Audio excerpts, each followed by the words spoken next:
Okay, so you want to do a check between the purple and the brown leads on the fan connection. So we've got 230, 240 volts there, but nothing's happening there, so it needs a new fan, or in this case, I think we'll get away with just changing the fan PCB as long as, yeah, that's fairly free, so that's not seized up. So let's have a look, see what I got in the van.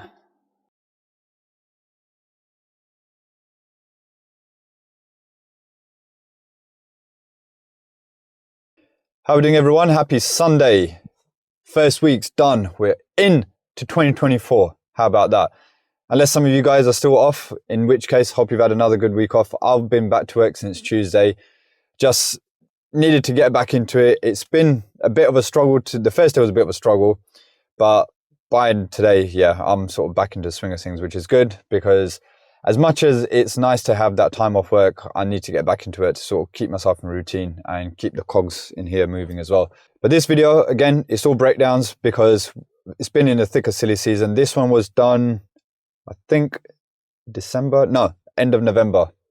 And there's a little trick inside. Some of you guys may know about it. I only found about this little hack a couple of years ago. And honestly, it's worked wonders for me. It's something which Worcester Bosch do not want you to know, because if you know how to do it, it means you won't be buying the more expensive part. You can get away with a much more cheaper alternative, which does the exact same thing. It saves your customer money. It's a quicker job for you. And ultimately, everyone's happy. Customers save money. You've still made whatever you'd make on your labor charge, and you've been in and out without having to strip the whole boiler down. So have a watch. You may or may not already know about it, whatever it is. But if you don't know about it and this video has helped you out, please don't forget to hit that subscribe button and hit that like button. Because if you've learned something from this video and you've gained something from this video, it doesn't cost you anything to hit that like and subscribe button. But for me, it helps massively, like you wouldn't imagine. So please take a moment before the video starts, or even at the end of the video after you've watched it. Make your decision then. Don't forget to hit those two buttons, and I'll see you on the next one. Hope you've all had a great weekend, and I'll see you in the week. Right, back at this one from a couple of weeks ago. So customer have got a new nest, so just going to replacing the heat link. I'm going to sort this out, put a couple of screws in, so that's going to secure back into there, and wire in the immersion so they've got backup in case they ever need it in the future. So I'm going to get that screwed in first, then sort this out. Then while this is being set up, I can get that wired in. Okay, so I remember now, I actually need to swap this out because there is no cable exit. So where that's wired in, that would have to go in there and then back into the wiring center. So that's why I was planning on replacing it. That's why I need to replace it, because I can chop that bit out there, at least have the cable coming out the bottom of the fuse spur, then going into the wiring center. So I need to turn the power off and get that swapped over first. Right, so I've wired the nest and the new load on the new fuse spur. Yeah, I'm going to do that in a minute, but S-plan, so we basically got a link between live and 2, and another link between 2 and 5. Number 3, which is the black cable, that goes round to there. Black cable goes, grey is our number 3 going out from there. So that's our heating cable. So that comes round from there. That's the grey, goes into the brown for the heating 2 port, which is that one there. And then the black, which is in number 6 here, that comes out of there, goes around, goes to the common on the cylinder stat, which goes bang down onto there. When that activates, that will motor over. It will send power down to here, which will go to the hot water brown. That will motor that over and send a switch light to the boiler and get it to fire up. So that's all wired in, and now I'm just going to sort that out and then sort that out, and then we should be done. Okay, nest is back online, new fuse spur with the cable coming out of there.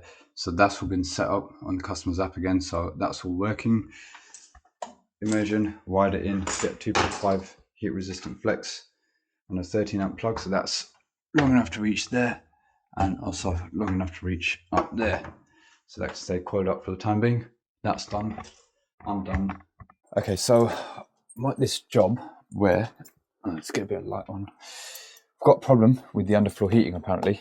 So they've got a hot water zone, a radiator zone, and underfloor heating zone. Radiators upstairs all seem to be working fine, they said, but the underfloor heating downstairs doesn't seem to be working now. They've got some labels here. Let me just move this brush thing out of the way. There's a little label here. Someone's marked here HW for hot water rads, and this one doesn't have anything on it, so I'm assuming that's the underfloor heating. However, I'm just checking on, open up the wiring center, which is obviously a mess, and I'm just doing a few tests on here to see where I've got power. Now I've just tested. Who's calling me now? 1 second, it's the wife. Sorry, it's just the wife calling me. You know, you can't ignore those phone calls. So right now we've turned on one of the underfloor heating thermostats, so I would have expected, if this one is meant to be the underfloor heating zone valve, I expected to get power on the brown to that, which I've found in here to be this one here. But if I put this in there, getting nothing. However, on this one, which is labeled as radiators, so that's going through this 5-way connector, and that's the middle grommet there. I'm coming out of that middle grommet. Let me find the brown, follow the brown. That's this one here. That one, I've got power, but it's not motoring over. So I wonder if this is meant to be the underfloor heating zone valve, and that zone valve is quite hot to touch as well. Well, not hot, but warm to touch. That's stone cold. That's stone cold.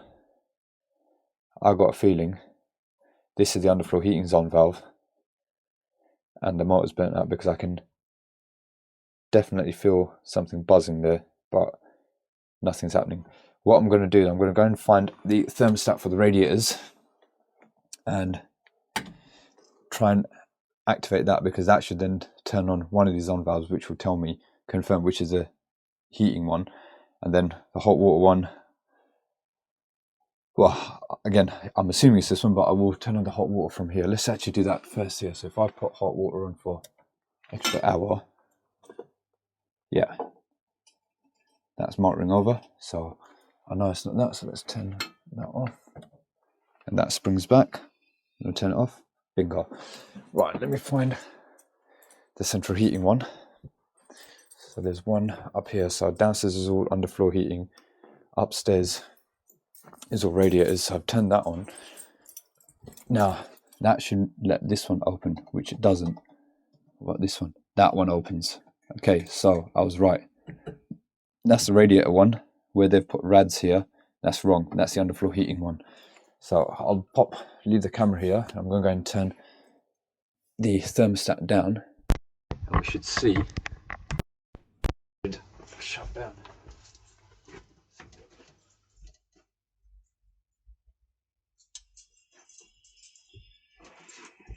Right, that's shut.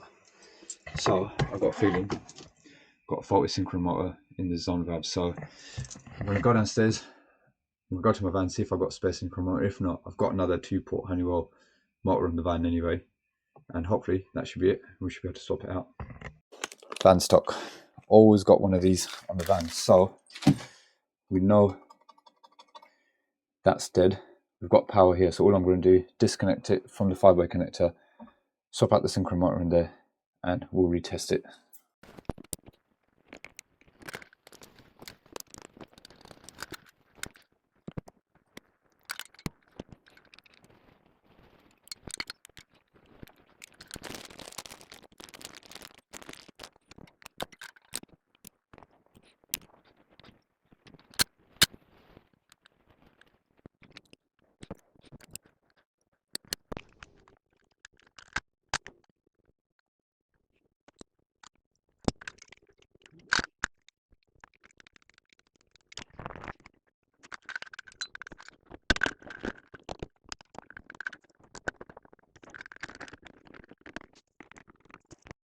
Okay, moment of truth.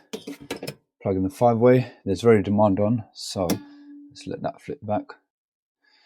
And let's see if that motor's over. There we go. That's motoring over. Yep, and I can hear the boiler running. Yes. Job done.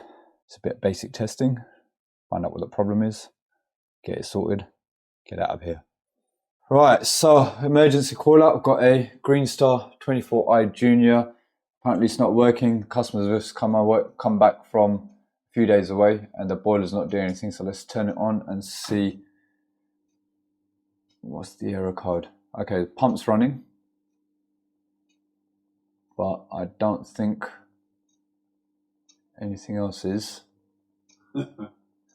I've got a suspicion it's going to be the fan, because on Worcesters they don't like to be turned off for long periods of time, and when you turn them on after they've been off, ideally you need to heat up the fan a little bit, otherwise it doesn't like it and it blows the PCB on it. So yeah, look, we've got fast flash blue light. Yeah. And that's all it's doing. There's no other lights on here. So let's get the case off. I'm going to test the power to the fan. I'm going to have a look at the MIs, see what that error code's relating to, and we'll find out what the problem is. Right, so the fast flash relates to, well, fan fault. I'm still waiting for the MIs to download, but usually in this situation, put one probe on. You've got your purple and brown leads. Let me get a light on this so it's a little bit more clearer. Right, so let there be light. Okay, so you want to do a check between the purple and the brown leads on the fan connection. So we've got, go, 230, 240 volts there, but nothing's happening there. So it needs a new fan, or in this case, I think we'll get away with just changing the fan PCB, as long as, yeah, that's fairly free, so that's not seized up. So let's have a look, see what I got in the van. Right, so luckily I always carry one of these in the van. So this is just the fan PCB for the Worcester Greenstars.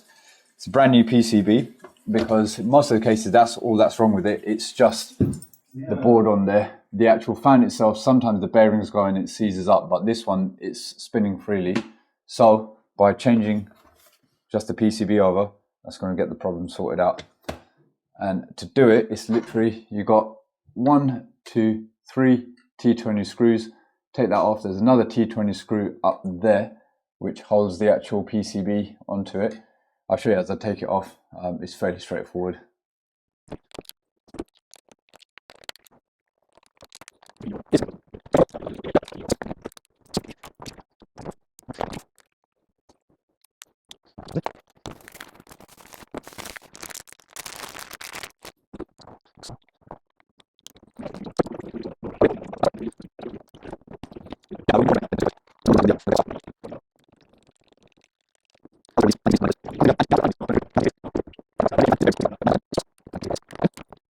Right, new fan PCB is in. That's all plugged back in.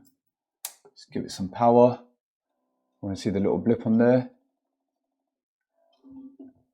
Fan's running. And we have the green light. Boiler's on. Job done. We're back in business. Fan PCBs are much cheaper. I'll put the link in the description below to where I get these from. So if anyone does a lot of breakdowns on Worcesters or anything like that, keep one on your van, because it's so much. It's probably about a third of the price of a brand new fan, and the PCB itself is brand new as well. It's not a reconditioned one. It's not a second-hand one. It's a brand new fan PCB. Definitely worth keeping one on the van. I've got to order another one now that I've used this one up, but we are back up and running. Happy days.